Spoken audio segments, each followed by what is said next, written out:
So, hello and welcome everybody to another Sacred Wisdom podcast. In this podcast today, we are going to talk about the land that me and Stephen are on, and that is Britain. And Britain has got a lot of history of giants, and the Albion giants go back to, go back as far as stories going back to King Arthur and Merlin. We're going to explore some of these subjects today, and I'm joined with my incredible brother Stephen to discuss this more in depth. So, welcome, Steve. How are you doing? I'm doing fantastically, Zat, and hope you're well. Very good, my brother. So, first and foremost, everybody I'm sure that's watching has heard of Merlin, the story of King Arthur, and stuff like this, the history of Britain, the ancient Britain. But first and foremost, do you want to just start giving a rundown on the history of the Albion giants and the history of the giants in Britain? Yeah, I think we, on a wider level, we need to remember that the so-called history of the Celtic giants, the Albion giants, for want of a better phrase, does go back before, to some extent, the reign of King Arthur and the wizard known as Merlin. We need to go back to really looking at the Irish folklore, the Welsh folklore. And we have to remember that obviously the Welsh were originally the Celtic Britons who were ruled by King Arthur. So there's an interconnection between here, this sacred island of the United Kingdom, the Sceptred Isle, and the history of the Celts when it comes to the Irish and the Welsh. As I've just said, then the Welsh were obviously the Celtic Britons. So there is an interconnection between the legends or the stories or the tales of the Celtic giants or the Albion giants of Britain, and obviously the Irish Celtic tribes and the Cymric Welsh. So we have to remember, for example, the Fomorians or the Formorac, or the undersea beings as they were called in Irish mythology. And these were ruled by an individual who was a Cyclopean king, or a king who was a Cyclops in Ireland. So, can you give a sort of time period to people? So what sort of time period are we looking at? Well, if we're going to step outside of the conventionality of Western science, and we look at the Upper Paleolithic, we look at the timescales of the Bronze Age. Putting all that aside, if we're going to accept the concept that, in theory, these Celtic giants or the Albion giants, as with the white giants that globally existed across planet Earth. We've talked extensively in previous Sacred Wisdom podcasts about all the different kinds of giants that existed in history and in prehistory.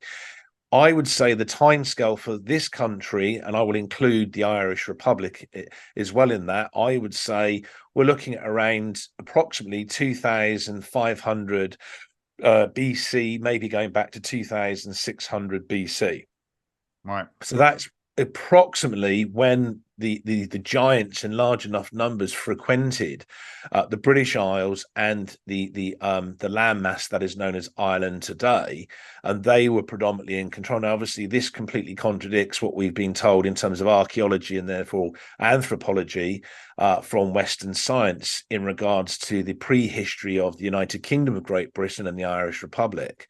But when we look back to these myths, they're so long term, they're so ingrained in so many different aspects of world folklore and world mythology. So when we then bring it into the sphere of looking at, shall we say, Cornish folklore and English folklore in general in regards to the Celtic giants or the Albion giants, there's a large interconnection with Irish mythology and therefore Irish folklore, and Welsh mythology and therefore Welsh folklore.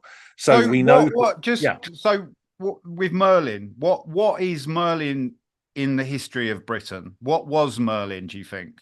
Like, as it was he, what, it was came across as this wizard with a hat that can cast spells, but actually yes. what and who was Merlin?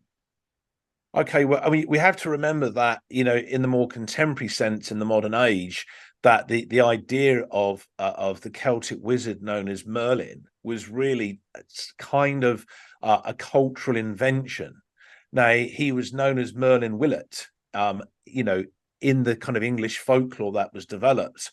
We know, for example, in Holinshed's Chronicles of England, Scotland, and Ireland, that was written by the English chronicler known as Raphael Holinshed, and the English clergyman known as William Harrison. And this was in 2 volumes, the first of which was published on the 31st of January, 1577, and the second of which was published on the 16th of April, 1587.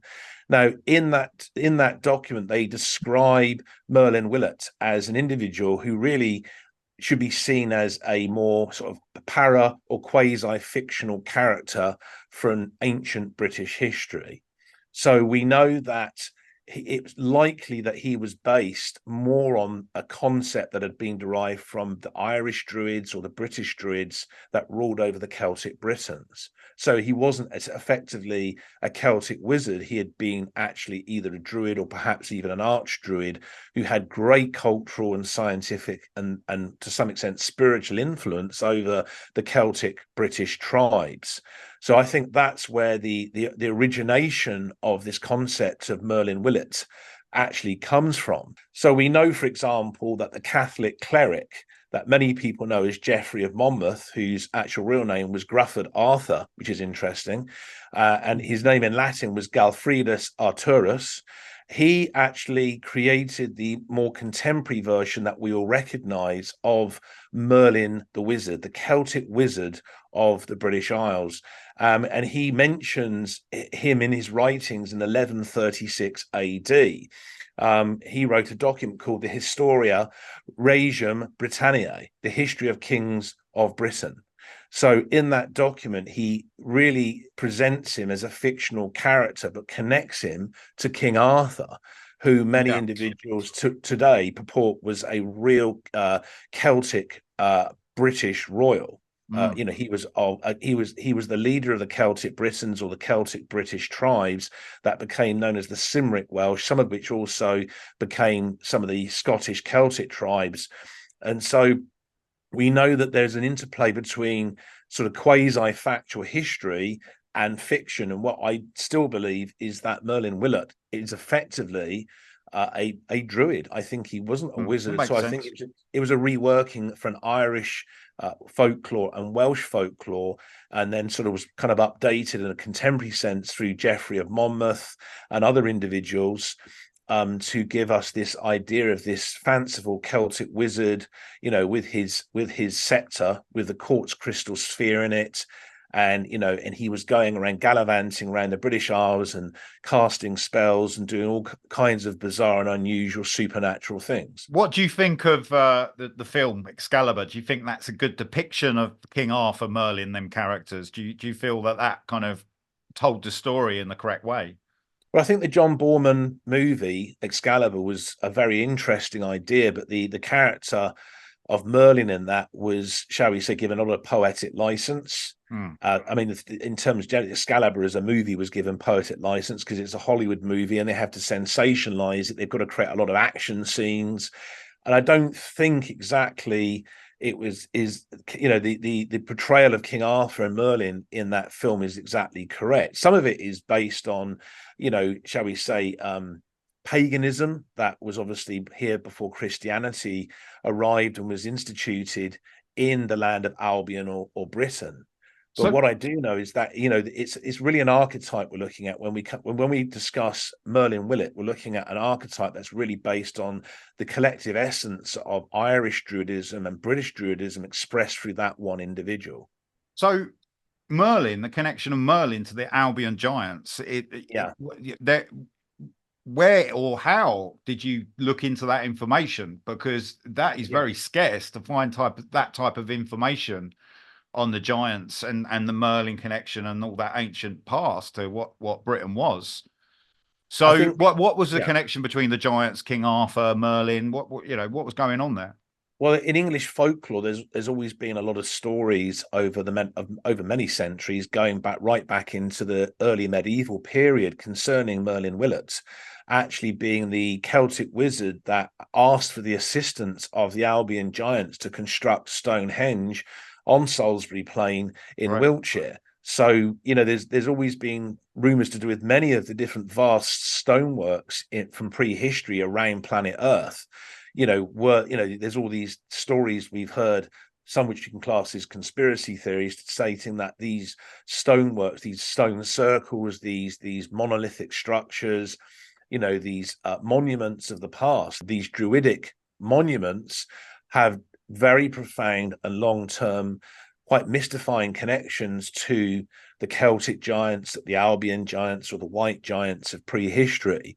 And so it lends one to the sense of speculation again, where we say, in this prehistory, not the version of Western science that we're all taught in schools, colleges, and universities, was there at least one, if not more, different races of white giants, maybe 12 to 14, maybe 16 to 18 feet tall, that existed in prevalent numbers in large populations, who had access to very advanced, types of occult technology.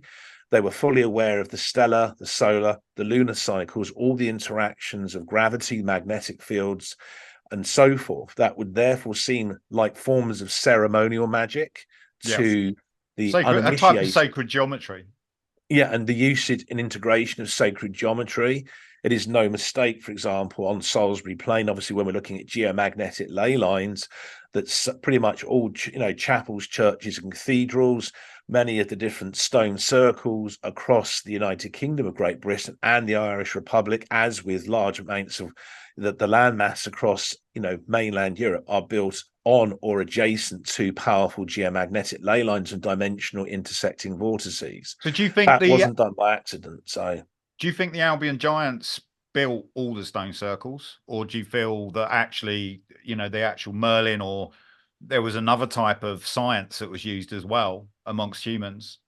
I think how we view Western science today as part of the problem is that it's to do with the way the cognitive processes in billions of Homo sapiens or human beings have been configured over the last 50 to 60 plus years in the education in schools, colleges, and universities, to view science in a very kind of progressively Restricted. mechanistic way and very restrictive. And it wasn't that way thousands of years ago. So, for example, we know that all these stone circles, as I've mentioned previously to you in other Sacred Wisdom podcasts, were to do with the earth lights or the ground-based telluric electricity. So many of them were built with circular furrows that could channel these earth lights that would emerge in the twilight, in the evening times, through spring, through summer, through autumn, through winter. They were connected to the various Druidic festivals. We have to remember that a lot of the Druidic festivals have connections to the festivals of witches, and therefore witchcraft in the United Kingdom of Great Britain, when it was known as Albion or Britain, and obviously Celtic Ireland. It has connections also to the Gaulish region, which is in Northern Europe, which kind of crosses the border between France and Belgium and parts of Germany. So we know that what we perceive as Western science is only a perception based on the educational parameters that we've been imprinted with over the last 40, 50, 60, perhaps 70 years. And going back into history, we're always given this idea that everything before us was more and more primitive. It was, and the only progression, after the age of enlightenment and scientific reasoning and the development of the Royal Society and so forth, that somehow all of these things are the reasons why we are where we are today, but they don't want us to accept. None of the academics really do in Western science, certainly not in the Smithsonian Institution or Oxford University or Cambridge University or anywhere else, that perhaps in prehistory we had these Celtic giants, or Albion giants is one example, who had access to occult technology and worked alongside the various Celtic tribes. I mean, there's obviously many tribal groupings. We're just taking this as an example geographically here for the United Kingdom of Great Britain, and also in Ireland, where they were constructing very advanced stone circles in specific locations for perhaps dimensional travel. We know, for example, also that the Irish Druids and the British Druids, long before the invasions took place by the Roman Empire. With regards to the Roman Empire, so when the Romans arrived in Britain, Yeah. you feel that there were giants already here and they were roaming the land. And do you think the Romans sort of seized the giants or took hold of the giants? I What's believe your that when outlook on the, because I think there was a lot more when the Romans arrived there, obviously we're not told about. Yeah, I mean the first initial, or shall we say, the initial invasion by the Roman legions of the Roman Empire was in 43 AD. Now, I know from my own research into looking at Roman folklore, there's a lot of mention in the stories of Roman folklore, not in Roman mythology. We have to remember that any kind of world mythology is based on the accumulation of a set of stories that Of become course. legends that are agreed upon by the masses, the populations, whereas whatever aspects we want to look into world folklore, they're much more localized and regionalized in much smaller groups. Yeah. So we know that giants did exist across mainland Europe during the Roman Empire. And we know that Roman legions battled against giants that would have existed in the countries such as France, Belgium, the Netherlands, Germany, and so forth today. We know that giants did exist, the Celtic giants or the Albion giants of this landmass did exist when those initial Roman legions invaded in 43 AD, and there was then a subsequent much larger invasion in 54 AD to 55 AD by the Roman Empire to really imprint Roman culture and Roman customs upon the Celtic Britons and set about the annihilation, which is what they were intending to do, and they were successful in doing, of the British Druids. That was the main cause of that second invasion. It was part of the Gallic Wars against the Gaulish Celts of Northern Europe, Yeah. and the sacred island, the sceptred isle of Albion or Britain, was seen almost like the jewel in the crown of, shall we say, world Druidism, and it had to be destroyed. So the British Druids had to be destroyed by the Roman legions so they could gain direct control over the Celtic Britons. So So at the same time that was going on, I would say, just as you were asking about the idea, was there Celtic giants or Albion giants here in the United Kingdom, as it was known back then as Britain, obviously, when the Roman legions invaded? Yes, there was, but they were living in very remote areas. You know, you can think of them as mountain giants or cavern giants. They weren't going to go and greet the Roman legions, and there wasn't any friendliness towards them, and they would have been very aware. I believe giants are very psychic and very telepathic, and yeah, I believe they were very aware of the malevolence of the Roman Empire and what its intentions were, which was yeah, they could control, pick up the energy of domination, what was further. going on. Yeah. Oh yeah, absolutely, yes. So you're obviously up to date. You have in English folklore, you've got the story of Jack and the Beanstalk, which Oh is an yeah, great incredible thing. story. Yeah. So, I mean, it's always to me looking at that as a story as a child. I always saw Yeah, it as like the bean as this kind of magical abundance. You know, I yeah, didn't see it as you know, even possibly a real account. But yeah. let's say, you know, what's your outlook on that? And what was like the beanstalk? What was, you know, what was it? What was that story really about? Well, Jack and the Beanstalk is an archetypal story. It's based on a human being, you know, literally ascending a beanstalk and ends up encountering a giant. Now, you could say, is that beanstalk, it was planted in the ground, but did that represent some kind of trans-dimensional connection between two realms? Yes, interesting. Right. Okay. Because Yeah, that makes sense. Yeah. he's ascending.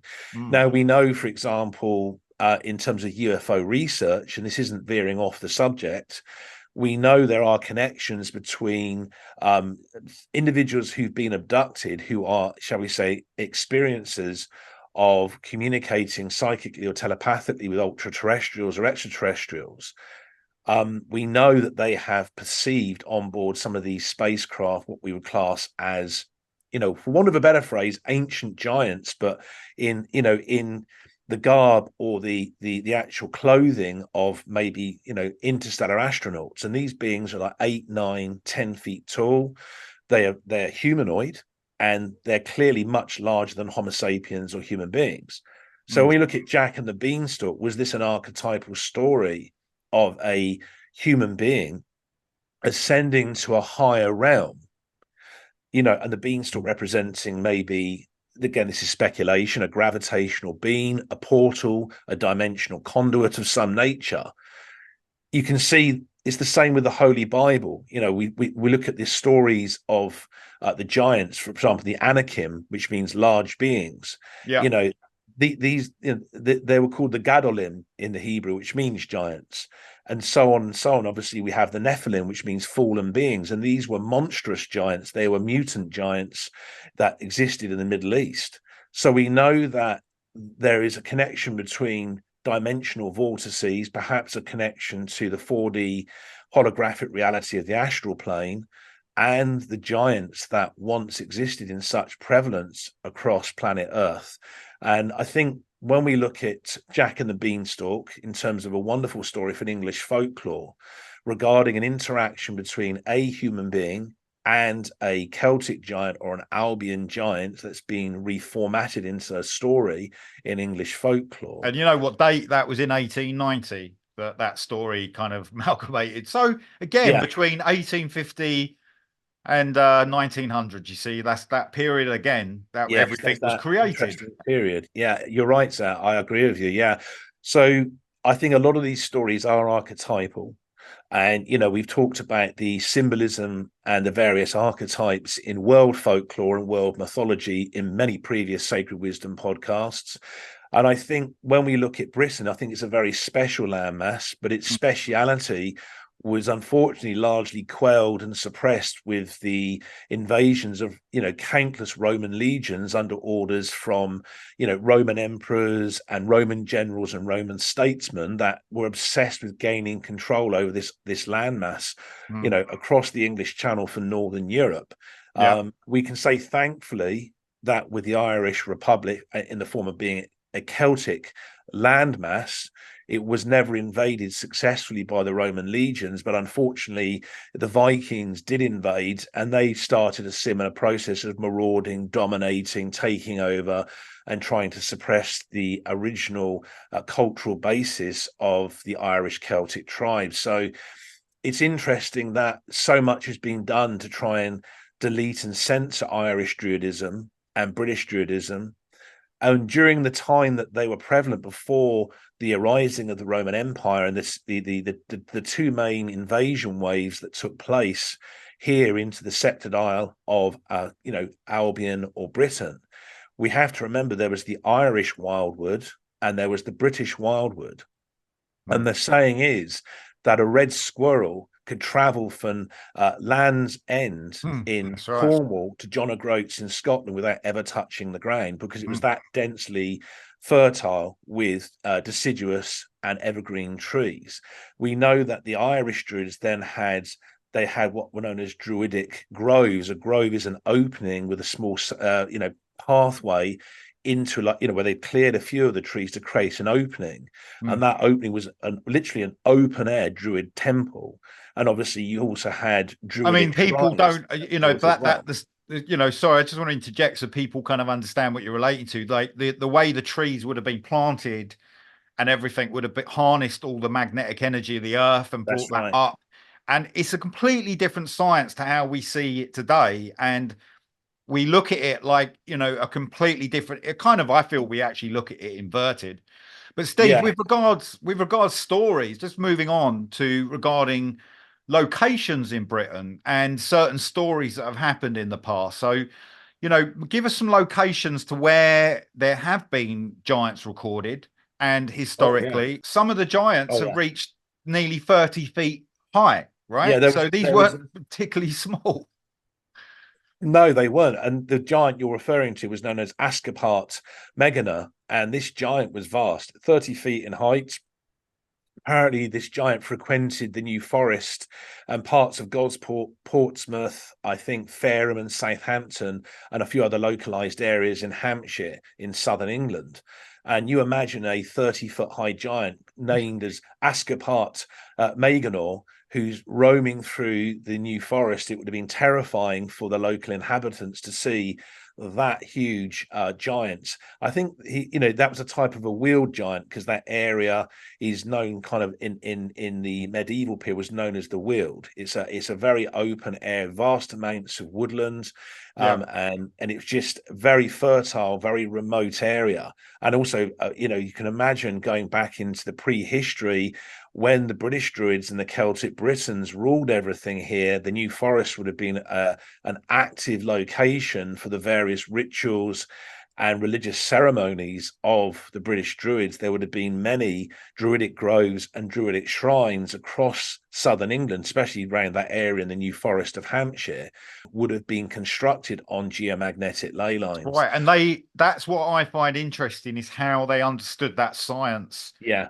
and how they knew where them locations were. Obviously, yeah, today we have dowsing rods and we can locate these ley lines, but that sort of energy would seem to be built into them, like yes, biologically. They just knew how to interact with yes, that.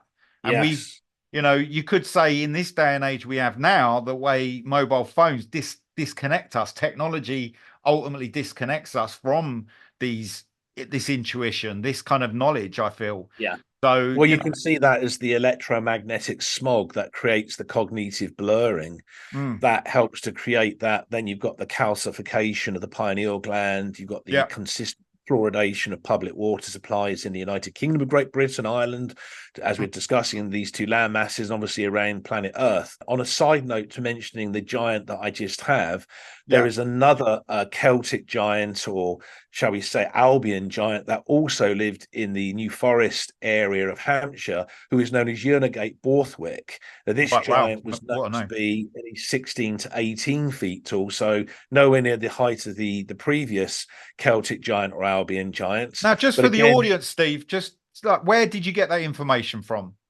you have to go out and just do the research into folklore. You have to go out and read the right documents. You've got to go on the internet, look back to books that were published in the Georgian period, the Victorian age, the Edwardian. It's just about making the effort to go and do that. And these are, a lot of them obviously have old ink printed script inside them, but when you actually just go out and research and keep researching, and you uncover some fascinating Isn't information. I just find it funny that it's called English folklore and with a name like Urnegate Bothwick, that Yeah. name just sort of spoken in folklore. Like, yeah, we just that's just the name. You didn't call him John or Yeah. Sally or something simple. But Very unusual I find name. it quite Yeah. quite interesting that could just be folklore. It's just folklore. Kind of But the like thing is, just those sort of names are both, dismissed.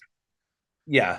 But I mean, those names are I mean, these two giants, these both of which are Celtic giants or Albion giants in the New Forest of Hampshire, their names are actually of either of Old Norse or Old English Mm. origin anyway. So today, that kind of derivation from those languages isn't recognizable to most people. It would almost seem like an alien language. Yeah. Seems to be there were a lot of giants down towards the southwest. And obviously, do you think Yeah. that the St. Yeah. Michael's line, obviously, that runs right from Land's End, right at Tintagel Castle through there, Yeah. Glastonbury Tor, right up towards Norfolk, East Anglia, do you think these giants would map themselves out on these ley lines? Because this is where the biggest sort of historic records of all these kind of giants were, wasn't it? I'd say so. I mean, you take a look at the Cornish folklore of Jack the Giant Killer. Now, Yeah. his name in actually the Cornish language was Jago Chinaweth, which is interesting. Right. And Jago is in the Cornish language, it translates to Jack or James. So this Right. individual called Jago Chinaweth, or Jack the Giant Killer, he actually in Cornish folklore is mentioned in many different stories, defeating and slaying numerous types, some two-headed giants, and also singular headed giants all over the southwest England area. And there is connections with St. Michael's Mount area of southwest Cornwall and these giants. So I would say, yes, there is a connection between the various Celtic giants or Albion giants and geomagnetic ley lines. They seem to have been very aware of how to navigate across the landmass of Albion or Britain as they were in the Irish Republic, and seem to want to frequent in areas where they could be near these geomagnetic ley lines. I'll put this speculative question out there. Were they doing that because they understood how to open dimensional vortices? Because we've never found in large numbers the skeletons of the Celtic giants or the Albion giants. For example, Ireland is a small landmass. The United Kingdom of Great Britain is a small landmass also. Mm. So archaeologists, have never uncovered even a half a skeleton of one of these Celtic giants or Albion giants. But we know that the bones of giants, such as in the United States of America, we've talked about that extensively in That's right. previous It's Sacred Wisdom certain podcasts, properties. have been uncovered in hundreds of locations. Mm. And then the actual skeletons of those North American giants were literally disposed of in the Pacific Ocean, Yeah, that's right. or buried in remote Catalonia. locations. And the Smithsonian Institution in Washington, D.C. has never wanted to acknowledge they existed, because the entire basis of much of Western science crumbles very quickly at that point, such as the very fake and very questionable and bogus theory of evolution, which is absolutely ludicrous if you actually really go into the scientific analysis of what's being said, and you realize how many anomalies exist, and they're just numerous. It's quite incredible. So it's like they've been deleted out of our history, turned into nothing more than stories. And so these Celtic giants, or the Albion giants, that were friends to the British Druids and the Celtic Britons, as they were friends to the Gaulish Celts of parts of France and Belgium, the Netherlands, and parts of Germany and Northern Europe, were an integral part of the spiritual development of these different Homo sapiens or human beings, and were recognized in some ways actually being rather supernatural. They weren't in the prehistoric past, they weren't seen as life forms to be feared and to be despised or hated. Something changed Yeah. in history, and we see with The this with the human Roman psyche. Empire. Yeah, and the Roman It Empire really molded took people. up where, I mean, yeah, the people were, classic. I just want to Sorry. say, like, people were so conditioned, to believe in the reality they were given, that when they saw these Yeah, giants, they were taught to fear them.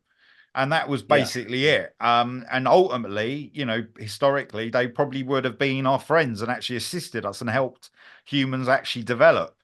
But mm, I think the more time went on, it sounds that the giants got more barbaric. I think they got polluted. I think yeah, that's what the giants became, almost trolls in some parts of the world, where they started living yeah. off polluted rivers and stuff like this, and genetically changed. I think It, the DNA and genetics of the Celtic giants, the Albion giants, the white giants, the Tartarian giants, the North American giants, all these different phrases describing what I believe was at least three or four um, races of different world giants. They were all from the same genetic origins, and yeah. they literally devolved. But I think in their DNA and genetics, there were marked differences to the DNA and genetics of Homo sapiens or human beings, so that if they had to descend into subterranean, reaches away from sunlight over thousands of years, or descend into chasms and passageways and underground lakes or rivers, and had to move away from the surface of planet Earth, I think they probably did undergo certain genetic changes over many aeons of time, Well, I think and just may have looking at re-emerged as the idea of being trolls in Scandinavian folklore. I mean, looking at St. Michael's Mound and the connection to there, I mean, going to that place and the size of that building, how it's Yeah, built nearly a mile out from the coast, and that's it right. is an incredible structure. It would be make a lot of sense that was built by some sort of race of giants, and it would make sense because to build that when however that long the history is, I think it's well, goes back a long way, the history to that place. We're only tipping on a little bit of the giants of the Albion today, but there's going to be a lot more coming and discussing Yeah, about we can Celtic discuss this Britain. again in other Sacred Wisdom podcasts. Yeah. Yeah, it's so much, but we're always told that these giants were unfriendly, but there is good stories of giants. And in our past, we've had giants that have helped humans and actually been there. So we have them stories. So tell us a little bit about William Eddington, Steve. Well, William Eddington of Lindholm is a legendary figure in English folklore. He was a recluse who lived in a Christian hermitage on what was known at the time as Lindholm Island, which is now called Lindholm Lakes, which is in Hatfield Chase, which is an area that extends between South Yorkshire and North Lincolnshire. Now, the actual story for English folklore is that William Eddington of Lindholm, who was a giant who was purported to be between at least 10, perhaps to 12 feet tall, he was bequeathed 7 pence in the will and testament of John Simpson of Fishlake. And this will and testament, where the 7 pence was bequeathed to William Eddington of Lindholm, was dated to the 23rd of March, 1407.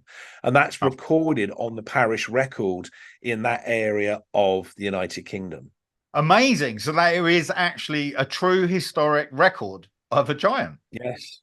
The Wow. giant who was a recluse in a Christian hermitage, on Lindholm Island, and he was given 7 pence by a Mr. John Simpson of Fishlake, which is very interesting. And he probably thought during the medieval period.